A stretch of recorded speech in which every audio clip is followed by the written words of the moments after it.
cabinet expansion and more news coming in. The names have come in and the tea at the Prime Minister's residence is over. Vishnu, what's the latest?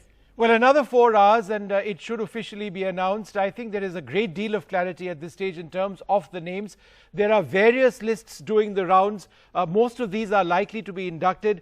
Could be a few surprises as well, but we'll bring you the big names of the likely new ministers, those likely to be promoted as well, and some of the lesser known names who are likely to be elevated to get important berths as well. So Prime Minister Modi's mega cabinet reshuffle, the first in his second term, that's going to be announced soon. My colleagues Himanshu and Arvind Gunasekara will be joining me in a little while with the latest buzz, as it were. The new cabinet, sources in the BJP claim, will be the youngest ever in India's history. The average age will be the lowest ever after the revamp. There'll be more women ministers. In fact, we've got a couple of numbers also coming in. Special representation will be given to those who have administrative responsibility or experience. Most importantly, the changes are likely to factor in polls in 5 states next year and the 2024 national election.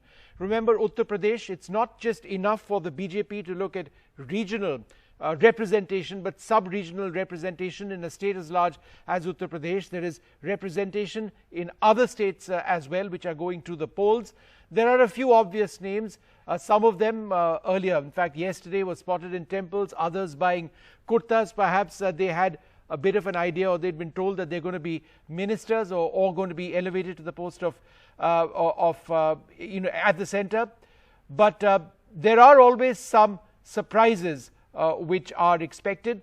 Who's going to be in the cabinet? We have several lists right now, but just in terms of what we know so far about what the cabinet is, the new council of ministers is going to look like. They're going to be ministers apparently from 25 states or union territories. 7 ministers have PhDs, 3 are MBA, 68 graduates. This is by the time it's all over, post the announcements. Professionals include 13 lawyers, 6 doctors, 7 civil servants. There'll be some engineers, 5 of them. 4 are former chief ministers, so there is experience over there. 18 former ministers in state governments and 39 former MLAs. So the average age of the council, 58 years. 14 are below the age of 50. 11 women ministers. So the addition of women in the new council of ministers very likely.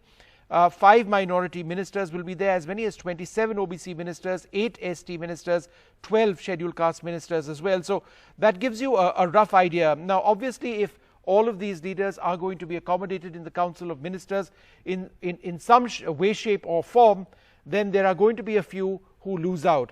And Santosh Gangwar, the HRD minister, Ramesh Pokhriyal, the education minister, and the Women and Child Development Minister Debashri Chaudhary have resigned as ministers ahead of the cabinet reshuffle.